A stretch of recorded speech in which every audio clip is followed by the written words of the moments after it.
wanted to take a moment to welcome everybody and thank you all for coming this evening. For those of you who might not know, my name is Sonia Dauncey and I am the principal of St. Isidore Virtual School. And we welcome you.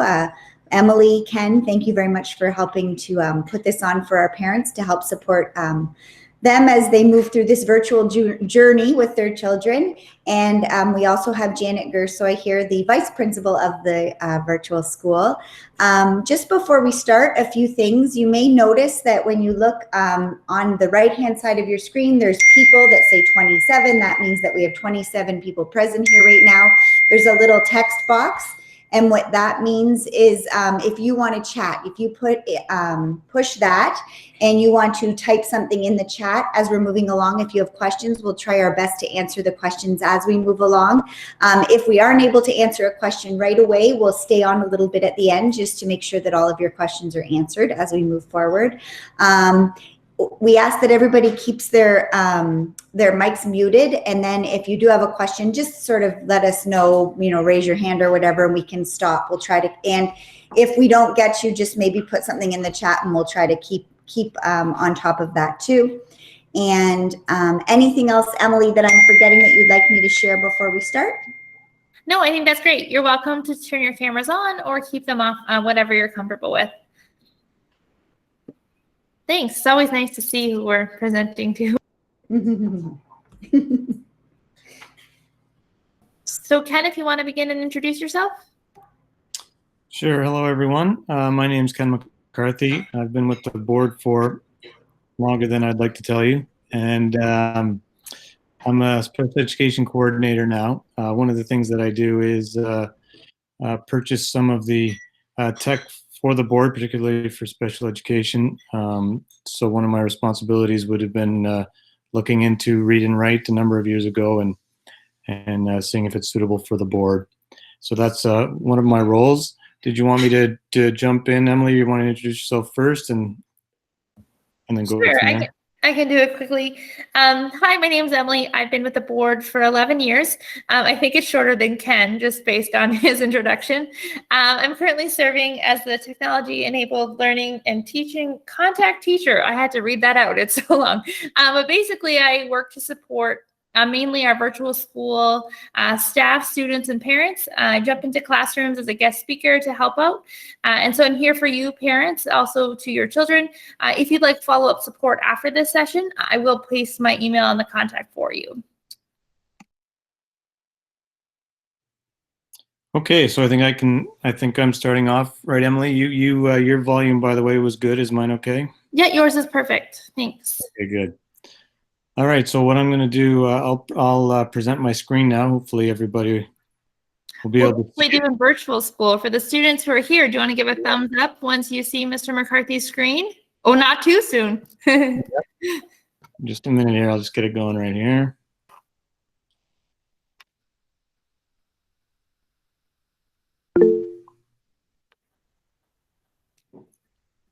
Hopefully we're good now.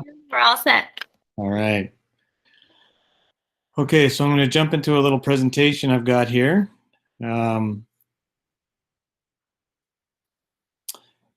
that's me. That's my emoji, or whatever it's called, Bitmoji.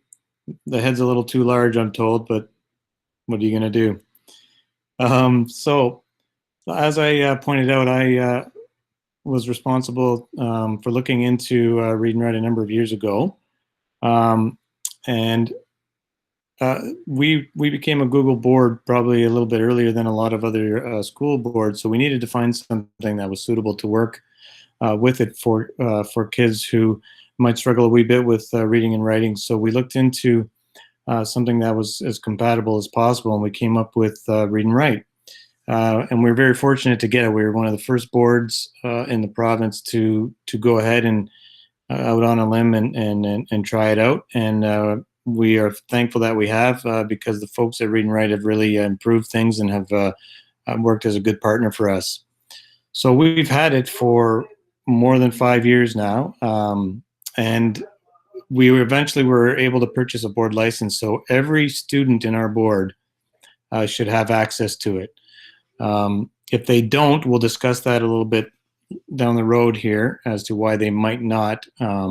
It's probably has to do with a tech issue, or possibly some permissions not being set up properly. But suffice it to say, every student in the board does have it.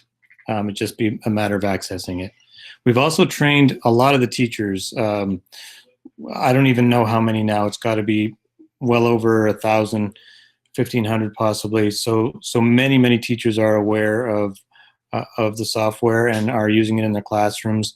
And our training continues. It's a little bit tougher right now with COVID, as you could imagine, but we are still working on training as many folks as possible. So Text Help, also just for your own information, has a lot of videos available. You could do what a lot of folks do these days, go on YouTube and just Google read and write, or just not Google, but rather type in read and write, and you would see a series of videos. So that's a quick way to do it. We also have links to all of them on the website, and I think Emily will also share something with you later that are some quick links to it too. And I really like their videos because they're very short. They're very clear and concise. You don't have to spend a lot of time learning each piece of the software. So that makes it really easy as well. So one of the things that sometimes confuses some families and some students is I hear at times that read and write will help them with their reading. It will, in as much as that it helps you to read, and reading, just reading itself helps to improve your reading. But it is not designed to teach someone how to read. And I think some people have sometimes thought that was the case. It provides access to curriculum for those kids who struggle with reading and writing. So it doesn't necessarily teach you how to read or write, but it does give you support tools that allow you to access curriculum and to show teachers what you know. And that's the importance of it. So the teaching part still comes from the teacher. So working on learning to read and write is still something that should be worked on with classroom teachers. Still should be worked on at home. Read and write just allows access to the curriculum for those who struggle with it. So this is the other thing I've found. So like I said, we've had it for 5 years now. We've had read and write, and it's a little bit like any technology. I said earlier that I've been around for a while, and early on, some of the technology was very challenging to use, extremely challenging. It was good once kids got used to it, but it was challenging to use. Read and write has really improved on that. It's far easier to use than some of the older technology. But having said that, it still takes a little bit of practice. But once kids learn it, once they understand how to use it and find that it can be useful for them, then they're running with it. But that initial stages of getting anyone to try something new can be a challenge. And I point out here, it's a little bit like math facts. It can be tedious to learn your math facts, but once you do, boy, it makes a whole lot of everything in mathematics a whole lot easier. And that's the same with any technology. So what does it do? It does a lot of things actually related to accessing curriculum and accessing things on the web. So it will work, it integrates smoothly in Google Docs and Sheets. It also works on the web. There'll be some features there that we'll show you later. It also works on a PDF, possibly a teacher handout, or any other PDF. Now, PDFs are tricky, and I'll go into that a little bit more detail in a little bit. Basically, because PDFs were originally designed not to be messed with. That was the whole reason why a PDF was created, is that you couldn't edit it. So making them editable can be a challenge, but Read and Write does do a decent job of doing that as well. And it also integrates with Google Classroom, which is important, especially for our board, being a Google board. Many of the teachers are using Google Classroom, so it does have ease of use with some functionality there as well. So how do students access the extension? Like I said earlier, every single student does have the rights to read and write. We've pushed it out to every student in the board, every teacher, and every educational assistant has access to it, along with principals and vice principals. So it's pushed out easily, and you should be able to see the purple puzzle piece. That's what you're looking for if you're a user. You want to be able to see the purple puzzle piece somewhere on your toolbar, usually to the right of your screen. You should be seeing that purple puzzle piece that you're seeing here in the little icon I put on there.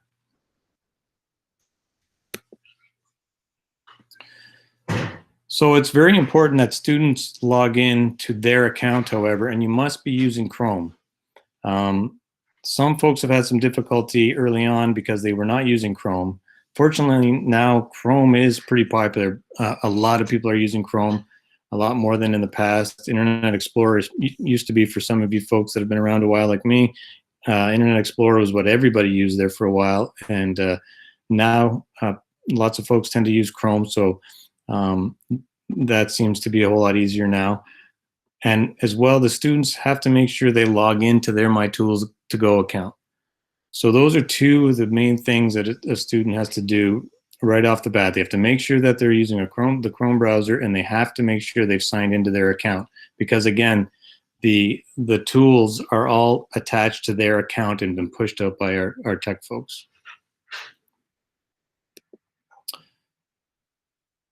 So there's a couple of things that you want to look for. I think this, what I'm going to point out now, could be an issue with our folks who are working from home a lot, particularly during COVID-19. We've obviously had students at home through the spring and some home now, and some of our high school folks too home for parts of their day as well. So there is some computer sharing at home. And I think this is where we can run into some challenges with access to the toolbar, is because you have multiple users using the same device. And that can sometimes be an issue. So if you look at the image that I put on here, these two arrows here, this is what it should look like. This is my account, the little, maybe don't see it very well, but that is a old castle. And so is this. So these two accounts match up. If you see that when you're logged in to, say, mom or dad's computer, and your son or daughter is using your computer, you still want to see your son or daughter's icon in both of these, if possible. What you might see is this.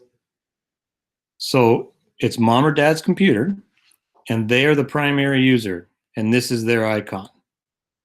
Okay, the present user could be the student, and that's their icon. Now note the difference. In this one, both of the icons were the same. In this one, you have a primary user who has this icon, and then your son or daughter jumped onto your computer, they logged in, they thought they did everything right, they see their icon, they think they should be good to go.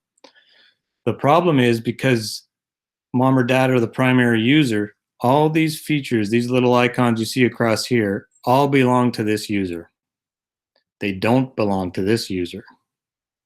So, I mean, in my example here, because these are both my accounts, that's my home account, that's my work account, all of these belong to my work account. And you do see read and write in here, but on yours, you likely would not see that. And so that becomes a problem for your child, because they think they're logged in correctly, and they think they have access to their own toolbar, but actually they have access to your toolbar. And that obviously can be a problem, and we'll get calls saying, you know, that read and write is not accessible for that student. So what would you do to fix that? You can fix that really quick if you're at home. So again, this is mom or dad's computer, and they want to make sure that their son or daughter can use the tools like read and write and some of the other extensions maybe that the board has offered. So there's a quick solution. You have an icon on the top. You can't see the icon on the bottom anymore because I clicked on it. And when you click on this top icon, the top user, this will pop down. and it will ask, and one of the things it asks you is if you want other people involved. So you would hit the gear next to other people. So again, step one is simply just to click on the image. Step two is to simply click on the gearbox. And then this will pop up. So in this case, because I want to make things as simple as possible, I am just going to remove this person.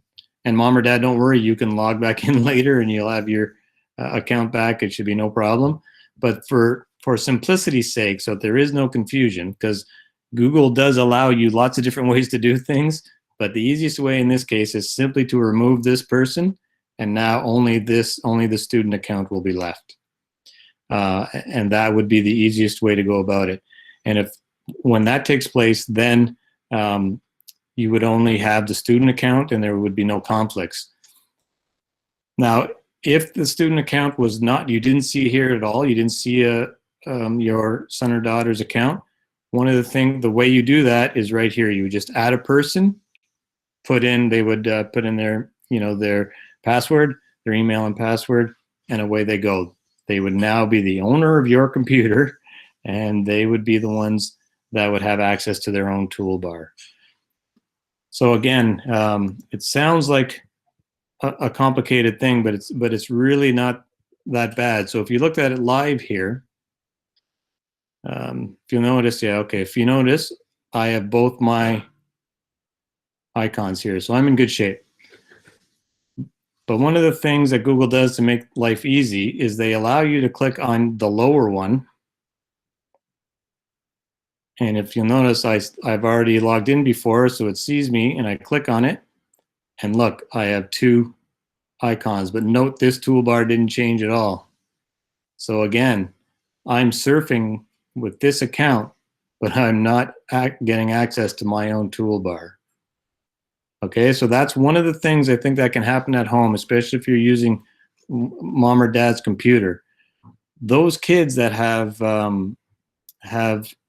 their own Chromebook, this should not be as big a problem. It could happen on a Chromebook depending on how many users there are, but typically that won't be as big a problem.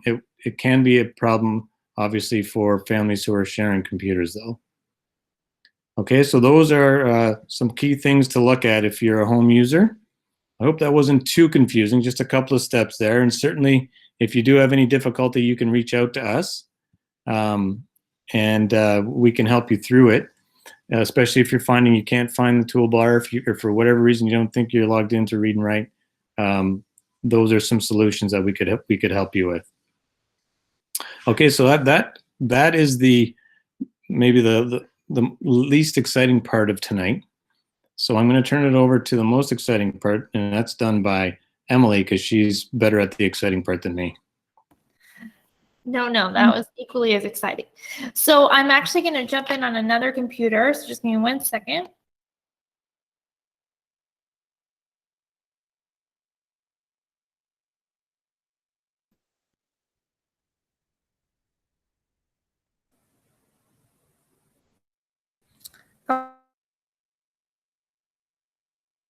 Okay, so you should be able to hear me here. Oh, it looks like a delay. Okay, so you should be able to hear me here. Oh, it looks like a delay. Okay, so you should be able to hear me here. Oh, it looks like a delay. Okay, so you're getting an echo there, Emily. So that was happening earlier today in the Google world when trying to present. So we're just going to stick to one computer so you don't have to listen to what I call the remix version, where I cut in and out on repeat. Okay, so I'll present my screen for you. Give me a thumbs up when you can see the screen, please. I can see it. Thank you. I can see it. Okay, great. So in Google Classroom, like Ken said, anytime you want to make sure you're in Google Chrome. On a Chromebook, you're automatically in Google Chrome. You have no other option to choose anything else. But if you're on a different device, you can choose, let's say, Apple products. You could choose Safari. So you want to make sure you're always looking for this icon, the Google Chrome icon. Then I'm going to show you how to use Read and Write directly with Google Classroom, because if we are online, chances are we're using Google Classroom more regularly. So here you'll see the puzzle pieces already showing. To get it to come down or to disappear, Either way, we click on the puzzle piece. The puzzle piece is, as Ken said, the read and write icon. From here are all my tools that I can use with read and write. So we'll begin in a document, just so you can see exactly how it can be used. So I would say for my primary friends, and somebody just asked about if they use this in kindergarten, and you absolutely can. The only thing with kindergarten is that you might need to help them to get to this step, but I truly believe in helping students that every day it gets 1 ounce better and they become familiar with the process, logging in and clicking on the puzzle piece to bring it to your screen. So when I have an assignment loaded, the biggest feature are the two things, reading and writing. And so we'll begin with reading, and then I'll go into writing. The writing, I will say, has been like the most exciting thing to be able to help students with, because it's like a whole new world of opportunities has opened up for them. To begin, I'll start with the reading, as I said. There's a couple ways to do this. We can begin by, if I were to highlight an area, and I click play just to show you off the bat. Mouse's Spring Day. So at that point, I've asked her just to read a selection of text. To show you again, I click play. Name. And she can continue to read until I click stop. So a different way of doing that is in the settings. You'll notice in options, you do have some choice here. So I can choose continuous reading. And oh, I have somebody trying to join. Just give me 1 second. Okay, so, oh, 1 second. We're back here in the document.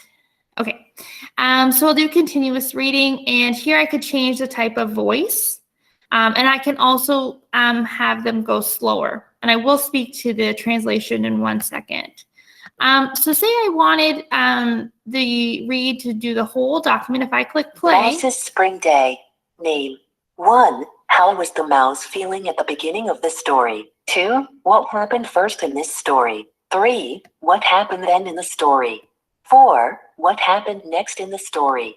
And knowing I have stop and pause to assist. And again, we will take questions at the end if you do have questions about one of the features in general. So that is the reading part. Now, I do want to speak to the translation, because I just want to be clear. So if I were to ask Google Read and Write to translate, it's only words. And even though in settings here, you see Arabic and you could choose a different voice, it's actually just going to give you the English language with an accent of a different language. So for the translation, if I were to translate it, I've chosen Arabic. This is telling me the word mouse in Arabic, and I could choose other words for it to translate as so. So the two we've looked at so far, play, pause, stop, and translation. At this point, one of my favorite features, I get so excited about this, is the picture dictionary. So picture dictionary is nice because it can help the students with seeing a picture of something. So if I highlight mouse and I click over the picture, I can see a picture of a mouse being both the animal and the computer device. Oh.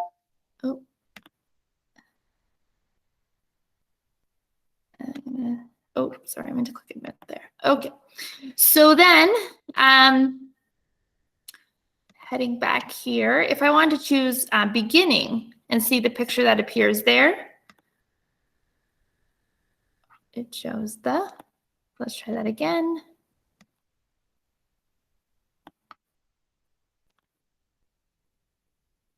There we go. So we're at the beginning. So it kind of gives you some indicator there.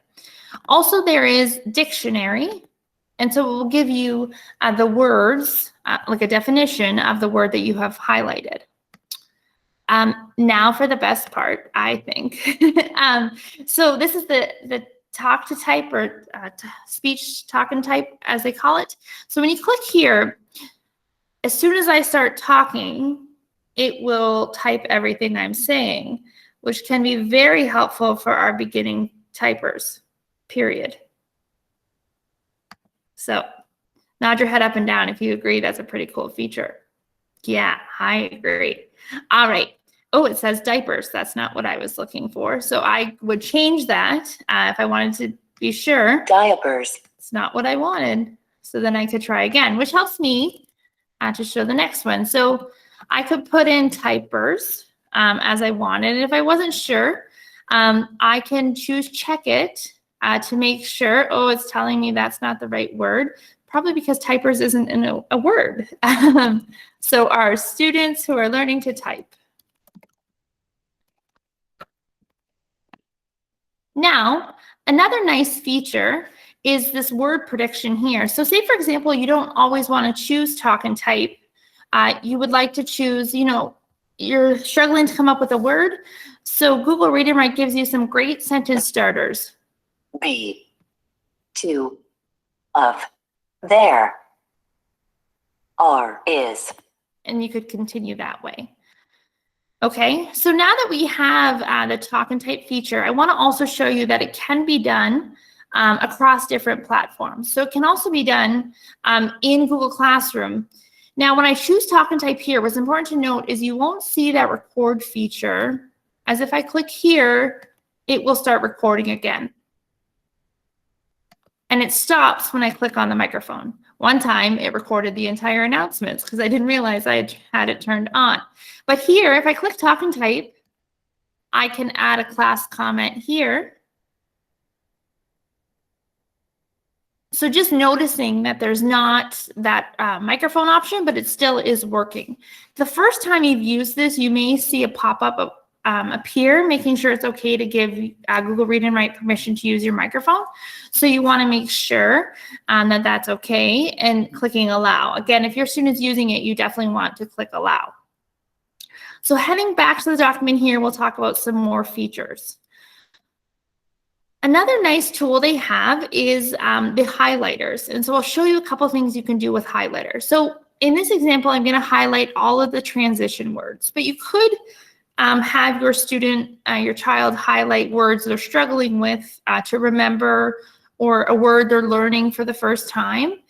Because what happens when you highlight something, I'm just going to show you all the colors here. I find students like to use all the colors. And if I choose collect highlights, it will gather all of my highlights in a document, which can be nice if it's, serves as like a reminder of words that I learned, or, if the teacher wanted me to find a transition word, that's something I could do. But one of the greatest part I find is this vocabulary builder.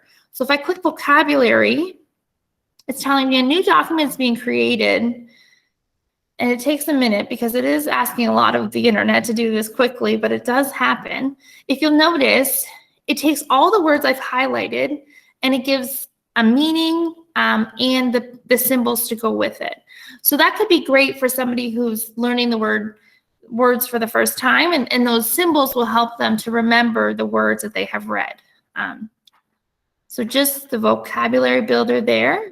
And to go back just to show you, so that's collect highlights. This is vocabulary. And if I want to erase all of the highlights, I can do that by choosing clear highlights. One more feature I'm going to show you is practice reading for your teacher. And this has been a great tool also. So in this box this image here, you can click practice reading aloud. So it's exactly what I'm going to do. So first, so that's an example of a pop-up. So I'm going to give it allow to use my microphone. And this is the area I'd like to practice, okay? So what happened first in the story is what I'd like to read for the teacher. So what I could do is when I click microphone, what happened first in this story? And I click stop. Notice here I have the option to send to teacher. So if your child's a beginner reader, or they're working on improving their reading levels, for example, you will be prompted to be able to send it to the teacher. And I just want to show you kind of those steps that you get prompted to do also, because Google always wants to make sure they have your permission. So I haven't done send to teacher before, it's just for this example. But it's always good to see what will happen. And then these are the teachers I'm currently working with. So I'll send it to Doug Sadler, and he's going to hear my reading this evening. And there it is. Okay, And then one more thing I want to show you is I do find that the Google Classroom page is great for displaying classwork, but it can be overwhelming for students. There's a lot going on there. It's all of the work that's been assigned to them.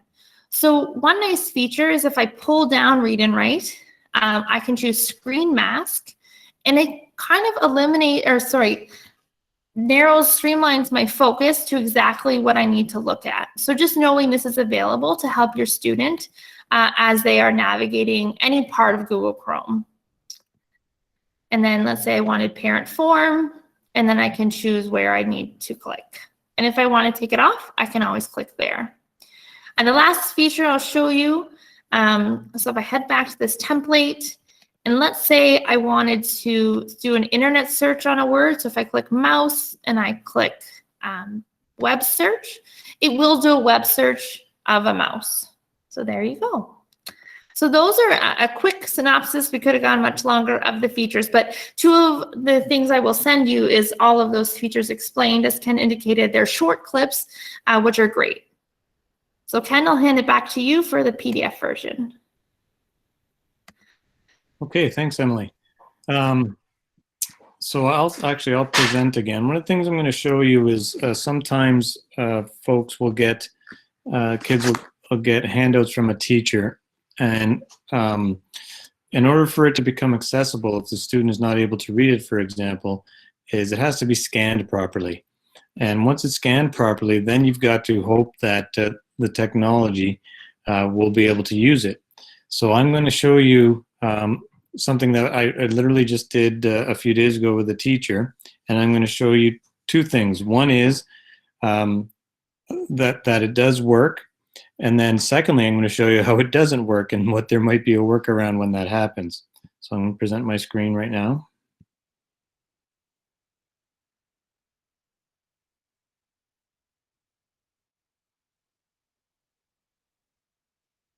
Okay, so I'm going to pull something up here. This was a handout that a teacher gave to me that they wanted to use, that she was going to use with her classroom. But she had several kids in the class who really struggled with reading and would have difficulty reading the words on this page. So what we decided to do is we have the ability to scan this in what's called an OCR, and an OCR will literally take a sheet of paper, scan it, and try to make it readable. So we did that. And we have a process that can do that at the school that I won't go into right now, but just know that your teachers are able to do that. And if you have any questions on that, you could ask, again, you can ask your teacher, and then it could, if they have difficulty, they can certainly ask us how to use it as well. But know that we've already scanned this. So if I press play, in theory, what the OCR process should do is try to make this PDF readable, because it is a PDF now. And like I was saying earlier, PDFs are designed not to be read and not to be messed with. So Read and Write has its work cut out for it to try to make this work. So I'm gonna press play right now. Men's barn jacket, no WC0082-16 cashmere. Yes, winter clothes, a ski hat, WC006. Winter clothing, reading 1A. Name, copyright, Christine Reeve. Okay, so it read very quickly. I obviously could slow down in my settings the reading pace, but it read everything quickly, and it skipped the only thing I really wanted it to read was all these questions. So that's a problem, because really what we're getting at here on this handout is the ability to read these questions and be able to give an answer. So how do we do that? We just scanned it. We thought it should be readable, but it is not, or at least part of it is not. So one of the things that Read and Write has added in the last couple of years is this. It's called a screenshot reader. So I can take the screen, click on the screenshot reader. You'll know you're working because you have an X instead of the regular cursor. It's a cross. I draw a box around what I want it to read, and now it's going to try to scan it.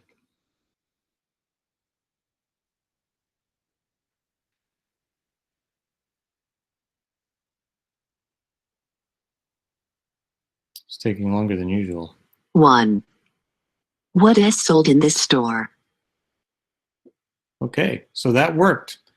So now, something that was not readable just a minute ago, even after we tried to scan it, it is now readable because we have this little icon added that's called the screenshot reader. Now, if you notice, it did take a little bit of time, and that depends, I think, on your connection and the speed you're working at. With me online right now, I think it's having a little more difficulty than usual. It will. 2. Oh, there it goes. What is the scarf made of? So that was a little quicker. And obviously, the student could go through and have each one of these questions read to them using the screenshot reader.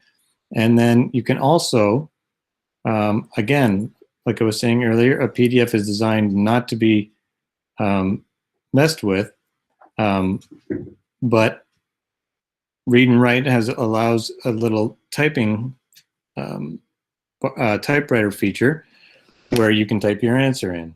What is sold in the store?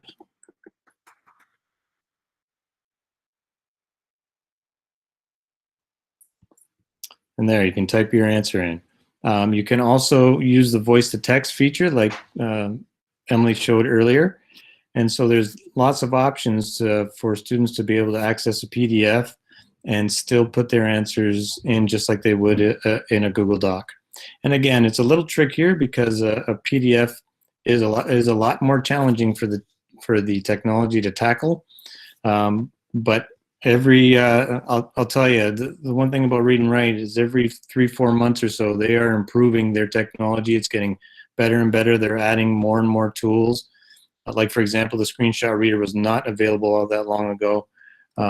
Some of the other tools that are becoming popular were also not available. So we're finding that as the technology improves, Read and Write is trying to add it to their suite of offers. So yeah, this is just one of the new things that has come out as a solution.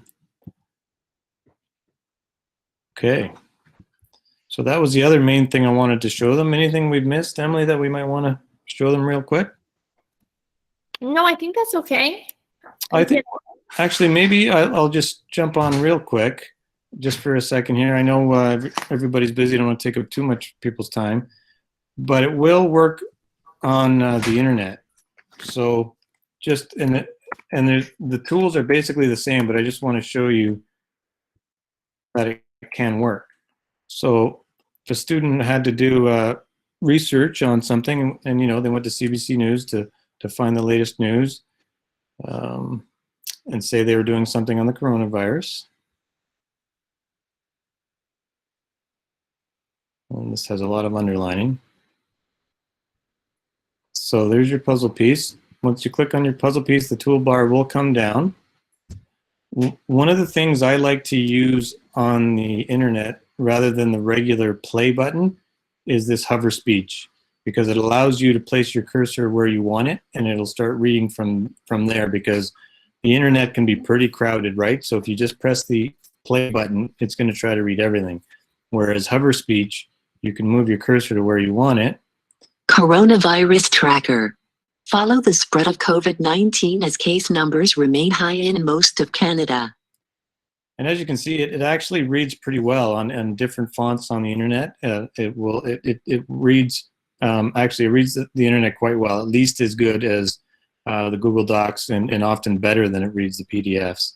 And as you can see, click that off, many of the tools are also available on here that Emily already went through, but you can collect highlights from the internet. You can also do that cool vocabulary builder from the internet, because there may be lots of words in a news story that some students don't understand, and certainly they can use the vocabulary builder to build on those words and get a better understanding of them. Lots of things teachers can do, for that matter, to build those vocabulary words with those students from that article. So it's a really neat feature, a really good feature to be able to use this on the net as well. Okay. Awesome. Thanks, Ken. So first I'll send in the chat the help document that was created by our team if you cannot find the puzzle piece. I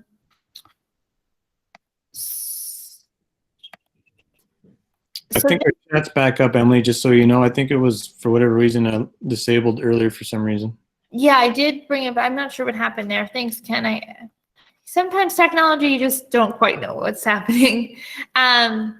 So the help is there for you if you're running into problems with the not being able to show the puzzle piece. Again, as Ken mentioned, making sure you're logged just into your child's account, we found to be a common denominator in running into issues with students. And then second to this, I want to learn about read and write. This document will only work if you're logged into your child's My Tools to Go account. I'm not sure, Ken, if you have editing rights to that document. If you want to give it a click, Ken, in this as a special education corner, may be able to change that for us. But as of right now, if you're logged into your child's account, what I'll do is I'll present my screen quickly just so you can see what I'm showing you, should you not be logged into your child's account at the moment. So what I had, but our read and write tools are also featured on our school board website. So I want to learn more about read and write. Oh, someone's there. Great. So if I were to go to, if I click read and write word prediction, it's nice. It sends me right to this YouTube link, and it's only 1 minute and 17 seconds, and it talks just about this.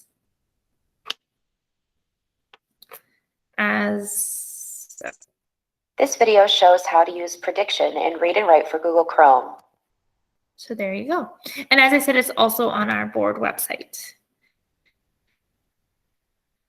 Yeah, and like we mentioned earlier, those videos are really nice because they're short, they're concise, and they're very well done. So this time, if you want to place questions in the chat, you're more than welcome to do so.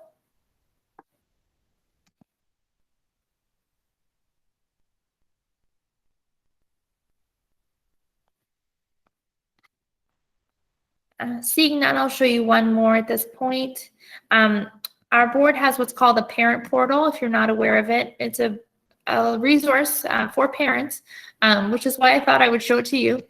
And so on the parent portal, there are all the tools here.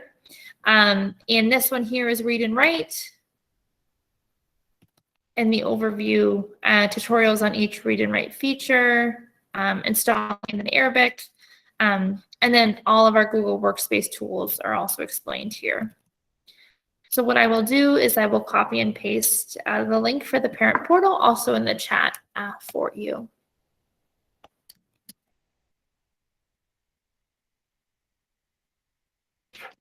Any questions about any of the features?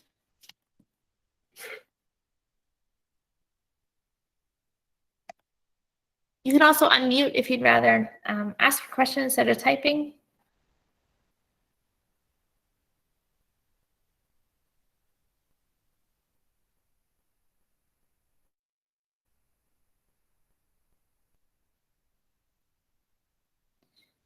Oh, I see Alex had a question here. Can you get the text that was in the deleted text box back instead of starting again with a new text box? I believe Control Z, the edit undo function, does work also. Ken, can you confirm that? You know what? I'm not sure about the Control Z feature, if that would work. It should, in theory. I type so well, I never make errors, Emily. So Oh, okay. I'm actually not sure the Control Z does work in there. That'd be a good thing to check out, actually. Yeah. Yeah, actually it doesn't, because my son, it happened to him several times, and several times out of frustration we tried the Control Z and it didn't work at all. So, and we tried it in other programs because I didn't know if it was a setting on my computer, but yeah, so the whole text box gets deleted. And yeah, so you can click the text box again, but there's no way we can get the text that was in the previously deleted text box back. Or I guess that's what I'm asking you, if we can get that. Yeah, no, that's a good point. So the whole text you hit the X and you deleted the text box completely. Exactly. So accidentally, instead of hitting the check mark, we Right. hit the X and then it was completely gone after like typing in a whole paragraph. Oh, That's a very good point. And you know what? I think you might be right. That might be one of the things to be careful with when you're using the text box feature. So I will, I'm gonna ask, these are good questions for me too, because I sometimes talk to the folks who design this, and they're very responsive to issues that have come up. So that's a great one. Thank you. Okay, thank you. Thanks for your help. so is Alex the child's name with the student account? Yes, that's my son. So I will send you an email of a potential solution. I'm going to try to work through something tomorrow. And if I come up with a way, I'll send you an email, okay? Excellent. Thank you. I appreciate that. No problem. Thanks. Bye-bye. So are we supposed to have the purple puzzle piece at the top, or do we have to download something in order to get it? Because I don't have it on either the Chromebook or my Mac, which I have Chrome downloaded. So I just don't have the purple puzzle piece. I see a puzzle piece, but it's not purple. But then I went to it and it says extensions. So do I download Read and Write? Go ahead. Go ahead, Ken. If it's your, I guess like the first question I would ask is, are you logged into your son or daughter's account? Account, yeah. Okay. And your account, so the icon you see to your right is your son or daughter's icon. There's no other icon there? Correct, yes. There's both of them are her pictures. Okay, so there might have been a permission problem, Emily, that you might have in your, you actually gave instructions for that, right? Yeah, so in that help document, you will see some steps to go through. I will show you if it presents. Oh, it looks like, okay. So if you check here with I wish there was a different name, but the students have called it the gray puzzle piece. So it's the extensions icon. And notice here's all the extensions I have, and then Read and Write, maybe in a separate area. And you'll want to make sure the pin is turned blue. Notice when I turn it off, it disappears from my toolbar here, and I turn it blue. What I'd like you to do is click Manage Extensions, Okay. and then see if you see it listed anywhere here. If I do not, no. okay, so what I'm going to do is I'm going to show you one more thing, and then if that doesn't work, I will reach out to Sophie's account directly tomorrow to support with you one-on-one, okay? Sure. So in the three dots of Google Chrome, you're going to click Settings. And this is actually helpful for everybody if you're the same errors. And so under your child's name, check Sync and Google Services. And then Right. it's not turned on, so sync everything. So manage what you sync. So I put turn on sync. Yes, turn on sync, and then Okay. it should come. Fingers And crossed. put create a link data. Yes. Okay. Definitely link data. Yes. I'm in. Is that what I do now? Yes, I'm in. Yes. Okay. And now what do I do? Okay, so now click on the extensions and see if you see the puzzle piece. Okay. Oh, there it is. Eureka! We did it. Very helpful. Thank you. Awesome. problem. So what happened there, just so you know, because it could happen to you in the future, if they go onto a different device, no matter which device you go on, it won't assume that you wanted to link the data. So, Okay. so what happens to some students is they'll say they have it at school, but they don't have it at home. Oh, I see. Okay. And it's because they're on a different device, and because people, I'm the same way. You see something come up and you go, I don't want that, right? What do they want to link? I don't want to link anything, right? So they deny the access. Right. Okay. And then they think that's what you want all the time. And so you won't have access to it. So I guess when it comes to other stuff, be cautious. When it comes to linking your data, Do it. do it. Okay. Thank Yeah, you. do it. Otherwise- Yeah. Any other questions? I have a question. Yes? So when we link our data, is it just the data in our child's account gets linked, or all the other Gmail accounts also gets linked? No, right? No, that's similar to what I was pointing out earlier on. It would be, well, it's going to link the data to the primary account holder, the one who's logging in. So the icon on the top, whoever's icon is on the top, and if you're on a Chromebook, there may only be one icon. So it'll be that person's icon, or maybe it's your image or picture, whatever you use for your icon. That's the one that's being linked. Okay. All right. Thank you.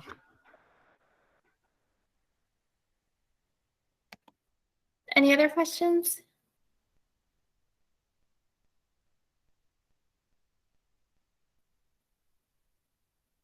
Okay, seeing none, Sonia, I'll turn it to you. Thank you so much, everybody, for joining us. Actually, I'm going to jump in this time. Sonia, did you want to say anything before I jumped in? Nope, I'm good. Thanks so much. Okay, so I just wanted to take a few moments to thank everyone for joining us today. We've got some children that have joined us, which is awesome, and lots of parents. Thank you, Ken and Emily, so very much for all of this information. I've used Google Read and Write for a long time, but I still learned a couple things today that were common problems that tended to come up, and now I've figured out some of those solutions. So thank you so much for sharing that with us. Please note, parents and children, if you do run into trouble during the day, please feel free to contact our IT department. Their contact information is on our board website, and they're there to help walk you through the steps, much like Emily just did. And Emily has been a tremendous resource for us at the virtual school. Whenever we have an issue, we just contact Emily, and she seems to be able to fix it all the time. So that's awesome. So thank you for working your magic. And thank you to Ken and Emily once again for helping us all tonight. Thank you. It's a great team we work with. It most certainly is. We are an amazing team, I have to say. So thanks again. Have a wonderful night, everybody. Thank you, everyone.